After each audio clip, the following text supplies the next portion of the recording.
আসসালামু আলাইকুম রহমতুল্লাহি ওয়া বারাকাতুহু। সম্মানিত দর্শক, ডক্টর মোহাম্মদ ইউনূসের জামানাতে যে মানবিক করিডোরের কথাবার্তা হচ্ছে, যেভাবে রোহিঙ্গাদেরকে ব্যবহার করে মায়ানমারের অভ্যন্তরে একটি রোহিঙ্গা রাষ্ট্র, একটি মুসলিম রোহিঙ্গা রাষ্ট্র অথবা একটি খ্রিস্টান রাষ্ট্র, যে অ্যাঙ্গেল থেকেই হোক না কেন, এগুলো নিয়ে তো কথাবার্তা হচ্ছে। আগামী দিনগুলোতে সম্ভাব্য যে সমস্যাগুলো দেখা দিতে পারে, সেই সমস্যার গোড়াগুলো যদি আপনি আরাকান রাজ্যে দেখেন, সেখানে কি হলো, সেখানে প্রথমে জাতিগত একটা দাঙ্গা, অর্থাৎ বৌদ্ধরা রোহিঙ্গাদেরকে মেনে নিতে পারছিল না। এটা অ্যাবসলিউটলি জাতিগত দাঙ্গা, এবং এই বৌদ্ধরা রোহিঙ্গাদেরকে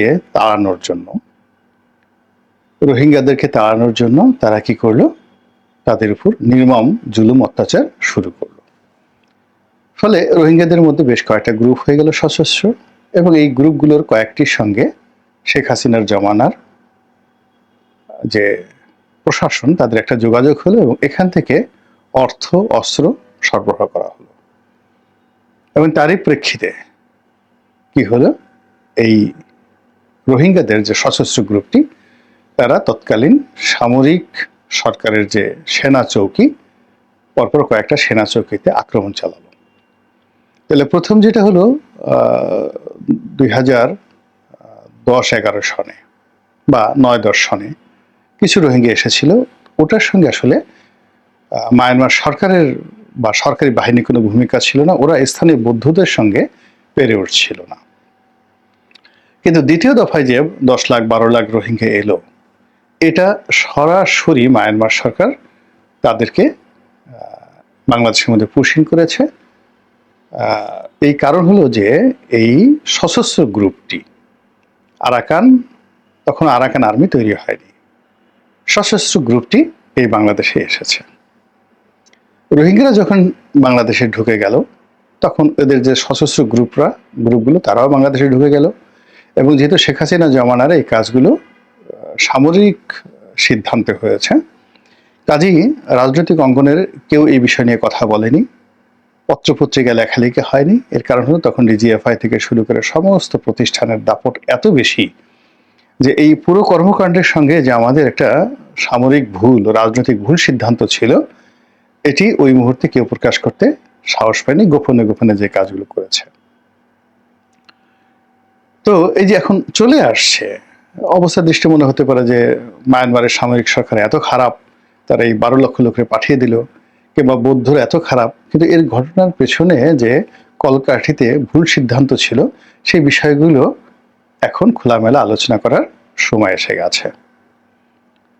এরপর কি হলো দেখেন, সেই রোহিঙ্গারা চলে এলেন, তার সঙ্গে সঙ্গে তাদের যে সশস্ত্র গ্রুপ, একটা অংশ ওখানে রয়ে গেল, আর বড় অংশটা বাংলাদেশে থেকে গেল। এবং এখানে থেকে তারা মাঝে মধ্যে ওখানে আক্রমণ চালায়, এবং বাংলাদেশে 12 লক্ষ রোহিঙ্গা আসার পরেও কিন্তু 7-8 লাখ রোহিঙ্গা ওখানে তখনও রয়ে গেছে।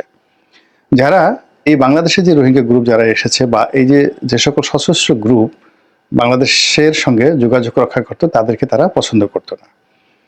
এই গ্রুপগুলো তারা সরাসরি মায়ানমার আর্মির পক্ষে অবস্থান নিল, এবং ওই যে মায়ানমারে আরাকানে যারা থাকে রোহিঙ্গা, তাদের মধ্যেও বেশ কয়েকটা সশস্ত্র গ্রুপ, তারা এই আরশার এগেনস্টে তারা মায়ানমার সরকারের দালাল হয়ে গেল।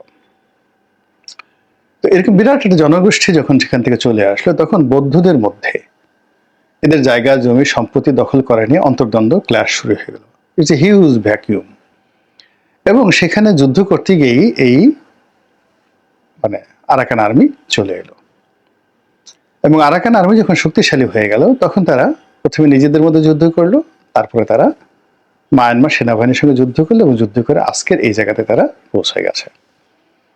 তো তারা যখন প্রথম সফলতা দ্বারপ্রান্তে পৌঁছেনি, তখন অন্যান্য যে রাজনৈতিক দল, সামরিক যারা মিলিট্যান্ট, তাদের সঙ্গে তাদের মতদ্বৈততা ছিল। যেমন পাশের কুকি চীনের সঙ্গে তাদের মতদ্বৈততা ছিল, তারপর ওখানে রোহিঙ্গাদের যে অংশটি মায়ানমার সরকারের পক্ষে যুদ্ধ করছে, তাদের সঙ্গে তাদের শত্রুতা ছিল। আর বাংলাদেশে যে সকল সশস্ত্র গ্রুপ ছিল যারা মায়ানমার সরকারের এগেনস্টে, তাদের সঙ্গে তাদের বিরোধ ছিল।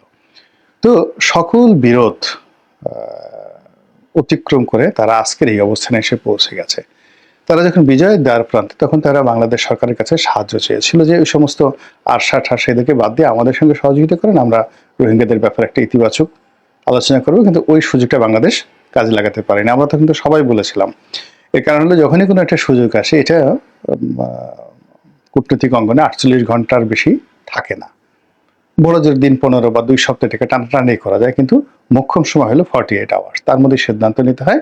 তো আরাকান আর্মি যখন এই সহযোগিতা চাচ্ছিলেন, তখন বাংলাদেশের অনেকেই আমরা বলেছিলাম যে এই মুহূর্তে সেনাবাহিনীর এই সমস্ত আশা ভরসা সব বাদ দিয়ে ওদের সাথে যোগাযোগ করে এই সময়টাতে যদি একটা বিগ ইনভেস্টমেন্ট করে হলো এই 12 লক্ষ রোহিঙ্গাকে নোম্যান্স ল্যান্ডে নিয়ে যাওয়া হতো, সেটা ভালো ছিল। কিন্তু তখন ওই যে মায়ানমার সরকারের সাথে সম্পর্ক, ভারত চীনের সাথে সম্পর্ক, নানা রকম মানে তৎপরতার কারণে আওয়ামী লীগ জমানাতে সেই জিনিসটি করা সম্ভব হয়নি। এই গেল একটা। এখন খেলাটা চলে গেছে আমেরিকার হাতে, এবং আমেরিকা এখানে খেলতে চাচ্ছে, এবং তারা বাংলাদেশকে ইনস্ট্রুমেন্ট হিসেবে ব্যবহার করতে চাচ্ছে। এবং এখানে আরাকান আর্মিকে, যেটা আরাকান আর্মি চেয়েছিল কোনো রকম মধ্যস্থতা ছাড়া, একেবারে direct Arakan army between Arakan army and Bangladesh government, যেটা নেগোসিয়েশন হওয়ার কথা ছিল। এখন এই আরাকান আর্মির মধ্যে আমেরিকা, ইউরোপীয় ইউনিয়ন এবং জাতিসংঘ ঢুকে গেছে। ফলে এই করিডোর নিয়ে কথাবার্তা হচ্ছে, এবং এগুলোর এই করিডোরের আড়ালে কি কি হতে পারে এগুলো নিয়ে অনেকে আমরা এখন আতঙ্কিত অনুভব করছি। কিন্তু অতীতে যদি আপনি আমাদের ইতিহাস দেখেন, যে এই বিদেশি শক্তি, সেটা জাতিসংঘ হোক, আমেরিকা হোক, ভারত হোক, রাশিয়া হোক, এই মতাদর্শের বা তাদের লোভের বা তাদের কর্মকাণ্ডের ফলে যারা রেসপন্ড করেছে, তাদের কি দুর্ভোগ এবং দুর্দশা হয়েছে তার কিছু নমুনা আমি একেবারে স্বাধীনতার পর থেকে বলি। যখন মুক্তিযুদ্ধ শুরু হলো, তখন দুটো গ্রুপ হয়ে গেল, খুব সংক্ষেপে বলে ফেলবো। একটা হলো তাজউদ্দিন গ্রুপ, আর একটা হলো যাকে বলা হয় শেখ ফজলুল হক মনি গ্রুপ। উনি প্রধানমন্ত্রী হতে চাইলেন। আর একটা পাকিস্তান গ্রুপ, খন্দকার মোশতাকের নেতৃত্বে আর তাজউদ্দিনের নেতৃত্বে পলিটিক্যালি পুরো ইন্ডিয়ান একটা গ্রুপ। এরা কলকাতাতে বসে সারাদিন দ্বন্দ্ব সংঘাত করে।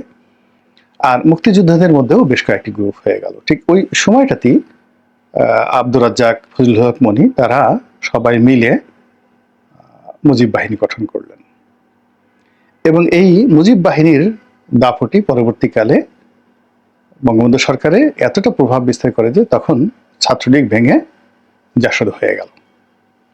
তো ছাত্রলীগ ভেঙে জাসদ হয়ে গেল, এবং জাসদ সশস্ত্র বিপ্লব করলো, যুদ্ধ অস্ত্র নিয়ে নামে পড়লো, এবং তার প্রেক্ষিতে বঙ্গবন্ধুকে প্রাণ হারাতে হলো। আর জাসদ যারা করলো, তাদের 2 পয়সা লাভ হলো না, মধ্য থেকে একটা সরকারের সর্বনাশ হয়ে গেল, দেশের সর্বনাশ হয়ে গেল, এবং হাজার হাজার নয় লাখ লাখ তরুণ এবং তরুণীর জীবন শেষ হয়ে গেল এই ভারতীয় চক্রান্তে, জাসদের মাধ্যমে। এটা থামলো না জিয়াউর রহমানের আমলে। প্রথমে জিয়াউর রহমান সাহেব চেষ্টা করলেন যে জাসদকে দমন করবেন, কিন্তু পরবর্তীতে তিনি ভারতের চাপে হোক, যে কোনো কারণে হোক না কেন, জাসদের সঙ্গে একটা নেগোসিয়েশনে আসতে বাধ্য হলেন। তার প্রেক্ষিতে আসম আব্দুর রবকে জেলখানা থেকে বের করে জার্মানিতে চিকিৎসা করতে পাঠানো হলো, এবং তার পরিণতিতে প্রেসিডেন্ট জিয়াউর রহমানকে জীবন দিয়ে তার ঋণ শোধ করতে হয়েছিল। এবং ওই সময়টিতে আবার পূর্ব বাংলা সর্বহারা পার্টি গড়ে উঠল। যাই হোক, এখন আমরা বেগম জিয়ার আমল ধরি। উলফা নামক যে সংগঠনটি অত্যন্ত শক্তিশালী, 7 সিস্টারের মধ্যে যে অনুপ চেটিয়া, উলফা, এবং এরা বাংলাদেশে তারা চীনের মদতে বিশাল বিনিয়োগ তারা করলো, পত্র তৈরি করলো, পত্রিকা তৈরি করলো, অনেকগুলো ব্যবসায়িক গ্রুপ, যারা উলফার টাকায় একেবারে আঙ্গুল ফুলে বটগাছ হয়ে গেল। এগুলো সবাই জানেন, কিন্তু নাম বলার দরকার নাই, কোন ব্যক্তি, কোন পরিবার, কোন পত্রিকা, সবকিছু। এবং তারা একটা সময় সরকারের উপর এতটা প্রভাব বিস্তার করলো যে সরকার এই চীনের খপ্পরে পড়ে গেল। চীনের খপ্পরে পড়ে যাওয়ার পর এই উলফা বাংলাদেশে এখন যেভাবে আরশা, এরকম আরশার প্রধান যেভাবে ধরা পড়লো, এই সেটা আমি বলছি কিভাবে ধরা পড়লো সেটা। অর্থাৎ উলফা এবং উলফার যে প্রধান অনুপ চেটিয়া পুরো বাংলাদেশ দাপিয়ে বেড়াচ্ছে। তো তখন সরকার চাচ্ছে যে ভারতকে একটু রাজি খুশি করার জন্য, নরম করার জন্য উলফাকে একটা আলোচনার টেবিলে আনার জন্য। কিন্তু উলফা তো তখন বাংলাদেশের নেতা হয়ে গেছে, কোনো অবস্থাতে অনুপ চেটিয়াকে দমন করা যাচ্ছে না, ফলে বাধ্য হয়ে অনুপ চেটিয়াকে গ্রেপ্তার করতে হলো এবং জেলে পড়তে হলো। একইভাবে যে আরশাকেও এখন আরশা প্রধানকে গ্রেপ্তার করা হলো। এই কারণ হলো আরশার সঙ্গে আরাকান আর্মির একটা নেগোসিয়েশন সরকার চাচ্ছে, যেটি আরশার শীর্ষ নেতৃত্ব মেনে নিচ্ছে না, ফলে তাদেরকে জেলে যেতে হলো। তো সেই অনুপ চেটিয়াকে গ্রেপ্তার করা এবং উলফাকে দমন করা, এর মধ্যে ভারত এবং চীনের যে সম্পর্ক, সেই সম্পর্কের মধ্যে পরিস্থিতি এত খারাপ অবস্থায় চলে গেল, যেটা চীনের নিয়ন্ত্রণে নেই, ভারতের নিয়ন্ত্রণে নেই এবং সরকারের নিয়ন্ত্রণে, বাংলাদেশ সরকারেরও নিয়ন্ত্রণে নেই, আর্মিদের নিয়ন্ত্রণে ছিল না। ফলে ওই যে 10 ট্রাক মামলার, অস্ত্র মামলার যে ঘটনাটা লোকসম্মুখে চলে এলো, ইটস এ মিসম্যানেজমেন্ট। ফলে কি হলো, বিএনপি সরকারের পতন হয়ে গেল। তো এই যে বিএনপি সরকারের পতন হলো উলফার কারণে, এটা আপনি বিএনপি সরকারের কি পাপ বলবেন? জেনে শুনে ভুল বলবেন না, কি বলবেন? আমি এখানে যেটা বলেছি এটা আপনার বিষয়। বিএনপি যে ভুলটা করলো, ঠিক একই ভুল কিন্তু আওয়ামী লীগ করলো এই আরশাকে নিয়ে। এবং এই আরশাকে নিয়ে, রোহিঙ্গাদেরকে নিয়ে তাদের অনেকগুলো মাস্টার প্ল্যান ছিল। প্রথমে তারা এই কাজটি করেছে, আমেরিকার বুদ্ধিতে এই কাজটি করেছে, খপ্পরে পড়ে। নোবেল পুরস্কারের লোভ ছিল, লালসা ছিল, তাদেরকে এখানে আশ্রয় দেওয়া, জাতিসংঘ ছিল, সবকিছু ছিল, কিন্তু পরবর্তীতে তারা আর সেই জিনিসগুলো ম্যানেজ করতে পারেনি। ম্যানেজ করতে না পারার কারণে এখানে পুরো বাংলাদেশের ইনভেস্টমেন্টটা এলোমেলো হয়ে গেল, ভারতের সাথে সম্পর্ক নষ্ট হলো, চীনের সাথে সম্পর্ক নষ্ট হলো, আর আমেরিকার সাথে সম্পর্ক নষ্ট হলো। এবং আমেরিকা বললো যে তাদের যে বার্মা অ্যাক্ট, এটা আওয়ামী লীগকে দ্বারা সম্ভব হবে না, ফলে আওয়ামী লীগ উচ্ছেদ করো। ফলে এই রোহিঙ্গা এবং আরশা নিয়ে আওয়ামী লীগের এইগুলো রীতিমতো গুনাতে পরিণত হয়ে গেল, আওয়ামী লীগের জন্য অভিশাপে পরিণত হয়ে গেল। আমরা অনেক কিছু দেখেছি রাজপথে, বা অনেক কিছু এখনো রাজপথে দেখছি, কিন্তু পর্দার আড়ালে আরো অনেক কিছু ঘটনা ঘটছে। তো সেই রোহিঙ্গা গেল, আরশা গেল, এখন ইনুস সাহেবের জমানাতে সামনে চলে এসেছে কি, আরাকান আর্মি।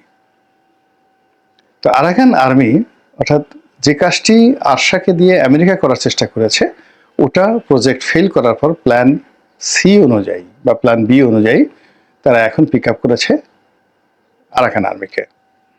এবং সেই আরাকান আর্মিকে জলে, স্থলে, অন্তরীকে সাহায্য করার জন্য আগে তারা যেভাবে লুকোচুরি করেছে, এখন তারা সেটা লুকোচুরি করছে না। তারা এবার সরাসরি মাঠে নেমেছে। ঘন ঘন তাদের সামরিক বিশেষজ্ঞরা আসছে, কথাবার্তা বলছে, ওয়াশিংটনে কথা হচ্ছে, নিউ ইয়র্কে কথা হচ্ছে, কাতারে কথা হচ্ছে, দুবাইতে কথা হচ্ছে, বাংলাদেশে কথাবার্তা হচ্ছে। এবং আমাদের অতীতে বাইরের শক্তির মদদে যে সকল সশস্ত্র ঘটনা ঘটেছে, সেটা উলফা বলেন, সর্বহারা পার্টি বলেন, জাসদ বলেন, কিংবা আরশা বলেন, তার চাইতেও বহু গুণ, যাকে বলা হয় নৃশংসতা নিয়ে, নির্মমতা নিয়ে, কঠিন বাস্তবতা নিয়ে পুরো দেশ জাতির উপর এই আরাকান আর্মির যে গজব, এই গজব আবর্তিত হতে যাচ্ছে। আমরা যদি সতর্ক না হই, সচেতন না হই, দক্ষ না হই, অভিজ্ঞ না হই, তাহলে যে রোহিঙ্গারা দলে দলে সীমান্ত পাড়ি দিয়ে আমাদের দেশে এসেছে, আপনার যদি এরকম কোনোদিন রোহিঙ্গা হওয়ার মতো অবস্থা হয়, উদ্বাস্ত হওয়ার মতো অবস্থা হয়, তাহলে আপনি একটু কোথায় যাবেন বলেন তো? কোন সীমান্তে যাবেন, কোথায় থাকবেন, কি করবেন? একটু চিন্তা করলেই আপনি বুঝতে পারবেন যে this not the time for dancing. এটা নাচার সময় নয়, এটা ইমান একিন রক্ষা করার জন্য তৌহিদি জনতার লড়াই নয়। এটা একেবারে সত্যিকার অর্থে বদরের যুদ্ধে, উহুদের যুদ্ধে, খন্দকের যুদ্ধে আল্লাহ রাসূল সাল্লাল্লাহু আলাইহি সাল্লাম যে ট্র্যাপের মধ্যে পড়েছিলেন, ঠিক ওইরকম একটা ট্র্যাপের মধ্যে আমরা কিন্তু পড়ে গেছি। এখন আমাদেরকে সেই কৌশল অবলম্বন করতে হবে, যে কৌশল অবলম্বন করলে আমরা এই যে চক্রান্ত, এই চক্রান্ত থেকে বের হয়ে আসতে পারবো। মহান আল্লাহ আমাদের সবাইকে হেদায়েত দান করুন এবং হেফাজত করুন। আসসালামু আলাইকুম ওয়া রাহমাতুল্লাহি ওয়া বারাকাতুহু।